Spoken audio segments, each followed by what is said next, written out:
Hello, Leo. I just want to welcome you back to the channel, or welcome you for the first time if you're here for the first time. Let's see what Leo's got going on. Looks like it opens with a king and a knight. Let's see what else is going on. I'm seeing a lot of yellowish cards here, which yellow is usually a signal for optimism and cheerfulness. And it's pretty sunny, just like you Leos. You guys are ruled by the sun, which is the fire sign, or, the main fire planet.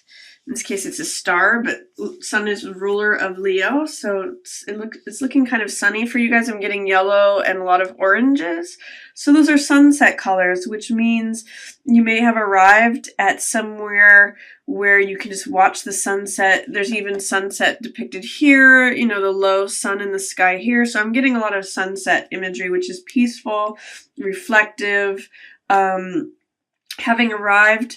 I do see King of Cups is one of the first cards that's coming out for you, and that is King of Cups is usually someone who is a perfect partner, an idealized partner, someone who is a good husband, a good father.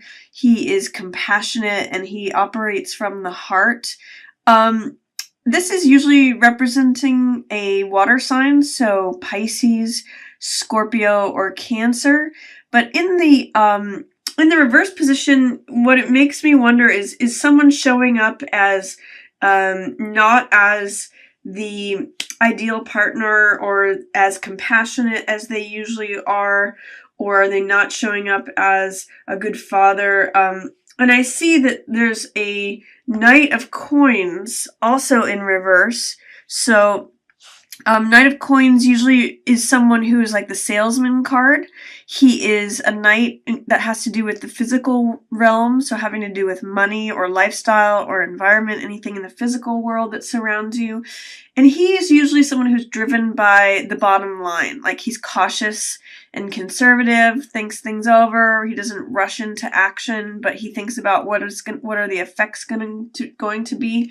He's in some ways at odds with this water king.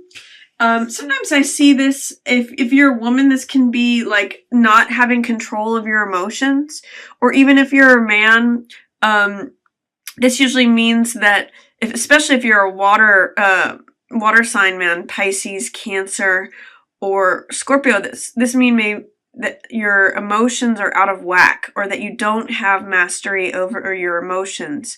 That's King of Cups in reverse can sometimes mean that your emotions are kind of, you're not on top of them.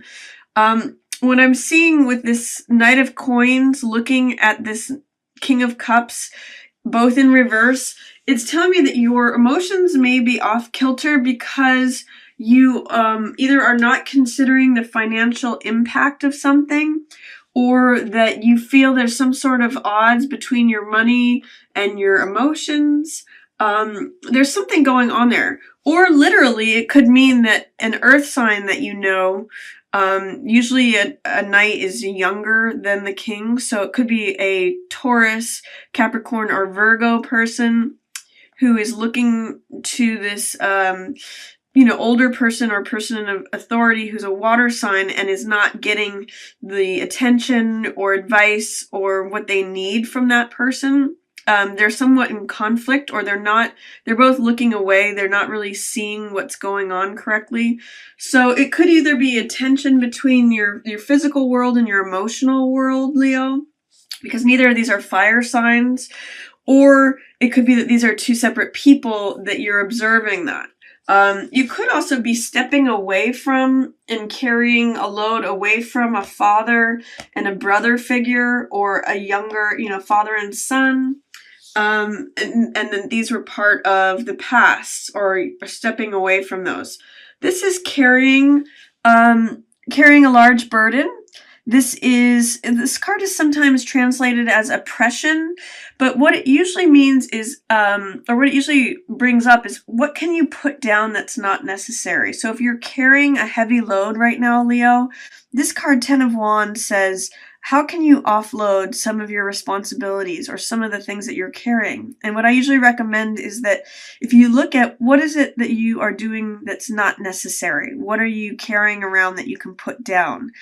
And alternately, this card is the card of the teacher, 10 of clubs. So this also shows that you can offload some of your things that are weighing you down by teaching others. This can sometimes represent things that you've collected, experiences, and by teaching others, you can lighten your load.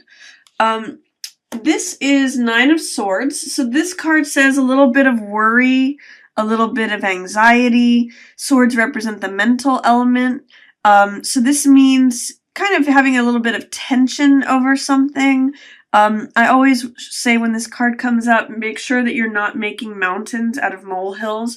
You may have some legitimate concerns with this card, but make sure that you're not making, 3 problems into 9 problems or tripling your problems. Don't over worry things here. And I've heard some other readers call this card their don't worry card.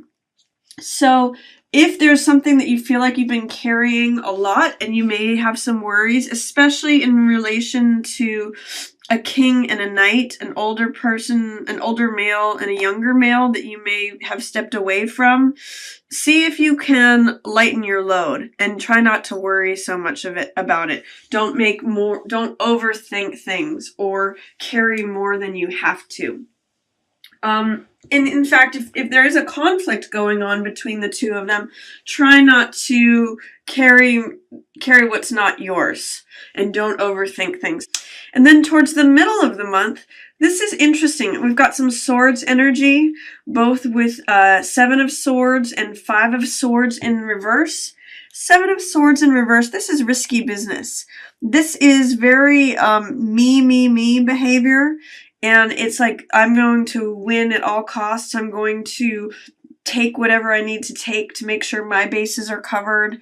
Be careful when this card comes up that you are not putting yourself in a position where you could be risking it all, or that you're not only considering yourself in this situation, but considering others as well.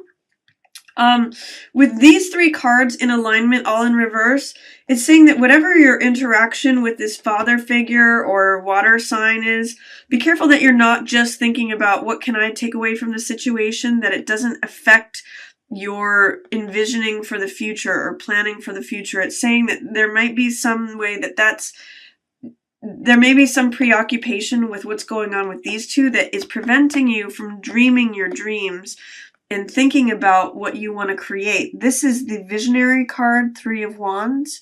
And this card is all about dreaming what you want to create, visioning the empire that you want to build. That's being held back a little bit by whatever sort of energy is going on with this 7 of Swords. Either feeling like you need to protect yourself at all costs, or that you'll do anything to cover your bases, or you just need to make sure that you're being truthful in the matter, both with yourself and with this other person. It seems to me that you may be a little bit concerned about collecting spoils after the battle. There is a sun that is setting here. And in this card, I call it picking up the pieces. The swords are, again, the mental element. So it's gathering new ideas and rewards after the sun has set and after the battle has been fought. What's interesting is that I see this sun setting both for the Knight of Coins and for this 5 of Swords. So there's something that's going to be ending for both of these characters. Make sure that you gather whatever is left over from whatever happens, the crisis, the battle, the whatever is being fought. Make sure that you gather the rewards, the new ideas, the spoils of the war. And it's kind of a somber time. But make sure you don't leave things out on the battlefield. Just don't feel like you have to take all of them. This is 7 of Swords. This is 5 of Swords. This is collecting the spoils of the war. This is sort of taking what's not yours. So be careful of that mid-month. It will lead you to a sense of peace and balance. I for some reason get in this card a sigh of relief. as though you're finally coming to the center road, you're finally coming into balance, into order.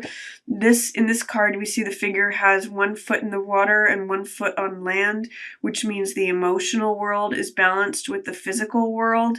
So this is a real card of grounding and emotionally balanced. That's how the angel is able to take the moderate path and find balance and order and peace and serenity in things. So that's coming up for you in the middle of the month after whatever conflicts, this 10 of Wands, 9 of Swords, 7 of Swords, 5 of Swords. As you can see, the swords are just getting less and less, 9, 7, 5. They're decreasing. So your thoughts about this whole matter are going to be lessening. So if you are worried about something at the beginning of the month, Leo, your worries will decrease and you will come to this point of serenity and balance eventually. And then you'll come into your own power. Both Temperance and Chariot are cards of balance. And it's finding balance between 2 disparate elements and even combining them. And in this card, it's balance between the white horse and the black horse, the horse of logic and reasoning and analysis, and the black horse of passion and chaos and adventure. So you're going to find balance towards the middle of the month. And as you do that, you're going to start trusting your instincts a little bit more. Chariot is a very intuitive card. He makes decisions based on his gut feelings, on his intuition. That's what these crescent moons represent. And he's a very victorious card. So he can be a bit dominant or domineering, but he always crosses the finish line and he has his eyes on the prize. He has his goal single-mindedly in the forefront of his mind. So that's how he achieves his aims, is he trusts his instincts, he makes good decisions, and he knows which way to guide his chariot in order to get there. So if you feel at the beginning of the month that you're carrying a lot and you're thinking about things a lot, maybe through worry, or fear, or needing to receive something from what's going on, you will pass through an evolution of letting go of some of those thoughts to a place of peace. And then it will bring you strength and victory, and you will cross that finish line. So that is what just have single-mindedness of purpose. That's what Chariot says. As I said here before, this is your visionary card. So if there's any reason that you're having trouble dreaming about what you want to establish, what you'd like to create, this 3 is an inherently creative number. See if you can correct what's going on with this King of Cups and consider beyond the sphere of yourself, and that may correct your ability to dream what you want to create and bring to yourself. Because if you put this card in order and this one in order, this one will correct also. That's just being suppressed or held a little bit below the surface because these things are impacting it. Then you have a fresh new start. This is Ace of Wands, which is Ace of Fire. And for you Leos, you are ruled by fire. So this is like a new, fresh vitality. This is the person who is running out in the race. They are the one who is leading the race. It also has the archetype of the person who is leading the parade, the baton twirler out front. So this is like a fresh new spring. And I see that coming for you. So there's something related to letting go from the past until you arrive in your own confidence, which looks like it's going to be mid-month, and making your own decisions and establishing your own direction from your own inner peace. And then once you're able to allow yourself to dream a little bit more, you're going to get this sort of fresh, vital, new energy coming to you. And you may begin to feel very established. This card, Hierophant, represents the establishment. He is the card of organized religion and spirituality. You may have a spiritual revelation. These keys unlock spiritual secrets that the Hierophant has access to. So it seems as though at the end of the month, you're going to have like this fresh new spring and a new spiritual energy available to you. Just be aware that you may need to from time to time take a time out. This is Four of Swords, which is regeneration. It is relaxation, R&R, rest and recuperation. It's taking a break. And as you can see, this is a soldier who's taking a break from battle in order to reflect on things, to regain his strength, taking a moment from battle to fight another day. The fact that this is in reverse tells me that you may have some doubts or fears about taking a rest, or just you may feel like you have to work, accomplish, keep crossing finish lines, keep achieving goals. This card in reverse says, don't be afraid of taking a time out, taking a break. I always say, even God rested on the seventh day. Don't feel like that's not available to you. You need to rest and recharge in order to continue achieving the goals that you're setting for yourself. So that's my reading for you, Leo. Especially the end of the month looks really fresh for you, and it looks like you're going to find a sense of peace and balance towards the middle of the month. And see if you can let go of whatever's going on with this king and this knight, even if it's an internal battle about money and emotions feeling off or feeling overburdened. Things look like they're going to be lightening up for you in the middle of the month, and then you're going to have a fresh new energy. Just remember that with all that energy, remember to take a time out from time to time. So that's my reading for you. Feel free to share, like, or subscribe. I want to thank everyone for watching. Thanks so much. Yours in the stars.